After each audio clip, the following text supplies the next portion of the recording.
David Cunliffe. Speaker, to the Prime Minister, does he stand by his statement that an increased level of household savings is, quote, a necessary foundation for more sustainable growth in the medium and long term?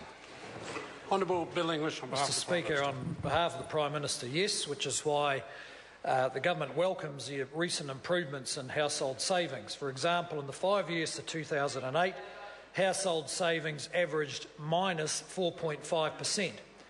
And they slumped to minus 7.6% in 2003, the worst on record in the history of that series.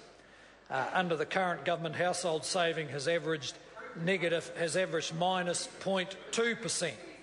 Higher household saving and improvement in the government's books has helped reduce the current account deficit to 3.4% of GDP, a significant improvement on the current account deficit when Labor left office of 7.9%. Supplementary question, Honourable Speaker, David since Cunliffe. the Prime Minister is so keen on past governments, does he agree that it was a mistake for National to abolish the compulsory savings scheme in 1975? Given that, according to the... Well, how long's a piece of string, Mr. Speaker? Order. The member has a right to ask the question, and I will judge the government responsibility.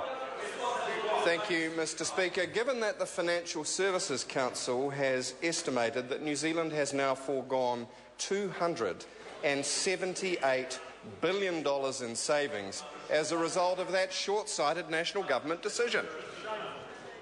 Honourable Well, Mr. Speaker, if we're talking about mistakes in the 70s, one that Labor made was to make Bill Rowling leader of the Labor Party, and that member will be finding out what he felt like. Order. Mr. Speaker. No, I disagree with the Financial Services Council. I think their calculations are nonsense, and we also disagree with Labor's policy of making KiwiSaver compulsory, because I'll have to explain to hundreds of thousands of low-income New Zealanders... Order. That wasn't the question that was asked. Supplementary question, Honourable David Cunliffe. Mr. Speaker, to the Prime Minister, he's aware that after 25 years of compulsory savings, Australia has built up no less than $1.3 trillion of savings nest egg. And why doesn't he think Kiwis should have a similar pool of capital for investment and their futures? Honourable Bill English on behalf of the Prime Minister. Because the member is using a very partial measure of the Australian economy. The fact is, since the Australians, well, economists all agree, the best measure of our savings investment imbalance is the current account deficit. Since the Australians brought in their super scheme, compulsory scheme, New Zealand has on average had a smaller current account deficit than the rest of the world. That is a smaller deficit on domestic savings to fund its investment. There's nothing magic about the Australian compulsory super scheme. In another measure, New Zealanders have more money invested in businesses, but they do have less in the products sold by the Financial Services Council. Supplementary question, the Honourable David Cunliffe. Speaking of the current account deficit, does the Prime Minister accept that Australia's large compulsory savings pool has enabled them to own their own banks and nearly all of ours? Honourable Bill English, and as far as this Minister... Well, Mr. Speaker, it has meant, there's no doubt that it has meant, their stock market is a bigger proportion of their economy. As it happens in New Zealand, family and cooperative businesses are a much bigger proportion of our economy, and we think that is a quite legitimate form of savings and investment.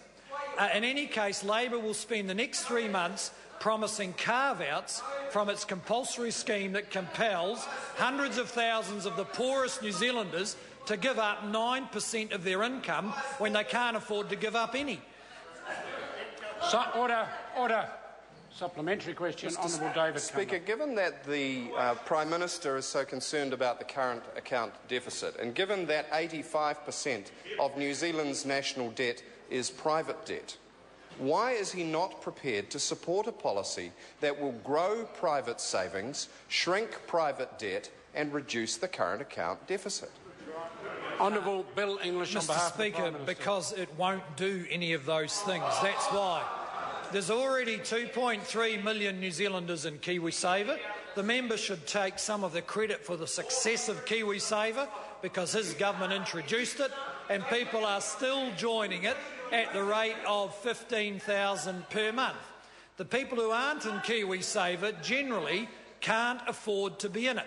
And I invite the Labor Party to explain to hundreds of thousands of low-income New Zealanders why they're going to effectively take 9% of their income off them when they are living from week to week on very small margins.